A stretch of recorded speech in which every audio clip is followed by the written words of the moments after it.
Bismillahirrahmanirrahim. Assalamu alaikum dear students. My name is Aisha Salim and I hope you all are fine and doing well. Today in this lesson we are going to discuss lecture number 3 of chapter number 7 and our today's lesson is about indicators and pH. So in today's lesson we will define the term pH and its ranges with reference to the indicator.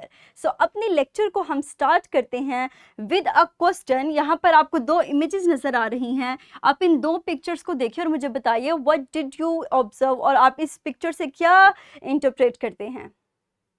Very good. तो हमने देखा कि अगर हमारे पास blue litmus paper red litmus paper blue में shift हुआ है तो it means that the substance is basic. इसी तरह अगर हमारे पास ब्लू लिटमस टर्न हुआ है रेड में तो it means that the substance is acidic in nature. तो आज के लेक्चर के अंदर हम इसी चीज़ को डिस्कस करेंगे कि वो सब्सटेंसेस जो आपको आइडेंटिफाई करने में मदद दें दैट आर इंडिकेटर्स, उसको हम नाम देते हैं इंडिकेटर्स का. So we define this term as the substance that changes color in acidic as well as in basic media and thus helps us to identify either the substance is acidic or basic.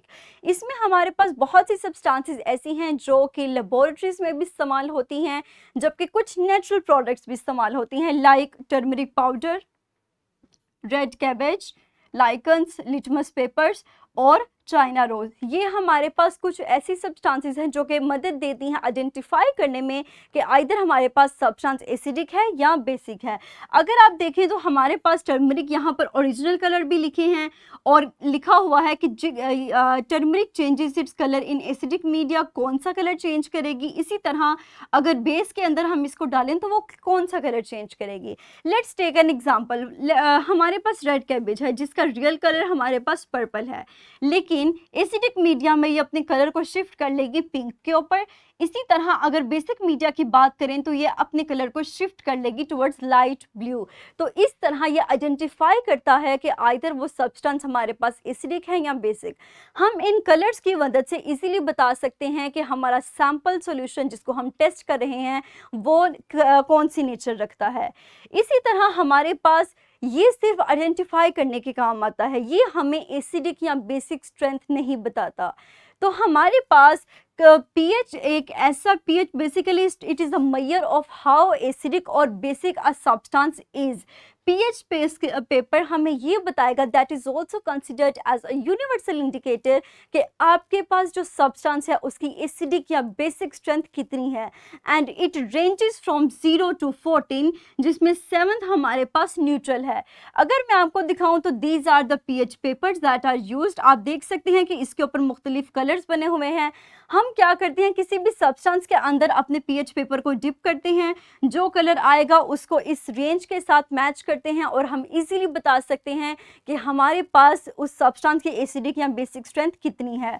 और यहाँ पे हमारे पास वो scale दिया गया है, वो colours दिए गए हैं जो कि 0 से 14 तक रैंक किए गए हैं और हम देख सकते हैं कि हमारे पास 0 से 2 तक स्ट्रॉन्ग एसिड है, देन 3 to 6 तक वीक एसिड है, इसी तरह 7 हमारे पास न्यूट्रल है. और इसी तरह अगर हम आगे मूव करते जाएं टुवर्ड्स द राइट साइड तो सबसे पहले वीक अल्कलीज आती हैं एंड देन स्ट्रॉन्ग अल्कलीज आती हैं. और इस रेंज को, इस स्केल को हम कहते हैं pH scale and it helps us to identify and also to understand the strength of acidic and basic media.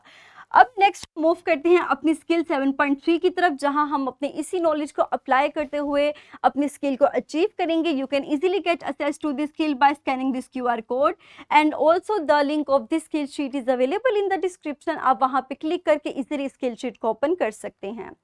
तो यहाँ पर हमारे पास आपको कुछ एंट्रीज दी गई हैं, स्ट्रॉन्ग एसिड, वीक एसिड. आप अपने उसी pH स्केल को देखते हुए जहाँ पर डिफरेंट कलर्स के ज़रिए से आपको बताया गया था, आप इस कलर वाले हिस्से के अंदर कलर पेंसिल्स को इस्तेमाल कर सकते हैं या फिर आप लिख सकते हैं उस कलर का नाम. तो आप यहाँ पे कलर का नाम लिखेंगे और उसके अलावा इन एंट्रीज़ को यहाँ पर लेबल करेंगे उनके ऑर्डर के हिसाब से. तो अपनी वीडियो को पॉज कीजिए और जल्दी से इस स्किल शीट को सॉल्व कीजिए. वेरी गुड, मुझे उम्मीद है कि आपने इसको इजीली सॉल्व कर लिया होगा। नेक्स्ट हम मूव करते हैं अपने सम अप की तरफ। तो आज के लेसन के अंदर हमने सीखा इंडिकेटर्स के बारे में, और मैंने कहा कि इंडिकेटर्स ऐसी सब्सटेंसेस होती हैं that helps us to identify either the substances acidic, basic और न्यूट्रल। और इसके लिए हम डिफरेंट सब्सटेंसेस का, नेचुरल सब्सटेंसेस का भी इस्तेमाल करते हैं, like turmeric powder, red cabbage, litmus paper and China rose. इसी तरह कुछ हमारे पास ऐसे इंडिकेटर्स भी हैं जो कि लेबोरेटरीज के अंदर तैयार किए जाते हैं और इस्तेमाल होते हैं। उसके अलावा हमने पीएच के बारे में पढ़ा कि it helps us to check the strength of the acidic और द बेसिक सब्सटेंस, जो कि पीएच स्केल की मदद से हम इजीली आइडेंटिफाई कर सकते हैं, and that scale ranges from 0 to 14। और यहाँ तक हम बता सकते हैं कि हमारे पास वो सब्सटेंस वीक एसिड है, स्ट्रॉन्ग एसिड है, वीक बेस है या स्ट्रॉन्ग बेस है। तो इन कलर से मैच करके हम इजीली अपने सब्सटेंस की स्ट्रेंथ को फाइंड आउट कर सकते हैं। नेक्स्ट मूव करते हैं अपनी वर्कशीट की तरफ। इसका लिंक भी आपको इसी वीडियो के डिस्क्रिप्शन में अवेलेबल होगा। आप इजीली उस लिंक को ओपन कर सकते हैं और इस वर्कशीट को सॉल्व करेंगे। तो अपनी वीडियो को कुछ देर के लिए पॉज कीजिए और इस वर्कशीट को सॉल्व कीजिए। Very good. नेक्स्ट हम मूव करते हैं अपने होमवर्क की तरफ। This is skill 7.4। The link of this is also given in the description. ये आपका होमवर्क है और आप इस स्किल के इंस्ट्रक्शंस को रीड करते हुए इसको सॉल्व करेंगे। मुझे उम्मीद है कि आप इसको इजीली सॉल्व कर लेंगे। So that's all about today's lesson. इंशाल्लाह अपने अगले लेक्चर में हम अपने लेसन को यहीं से कंटिन्यू करेंगे और सीखेंगे about an other concept that is neutralization reaction. So dear students, तब तक के लिए अपना ख्याल रखिएगा। Thank you very much and Allah Hafiz.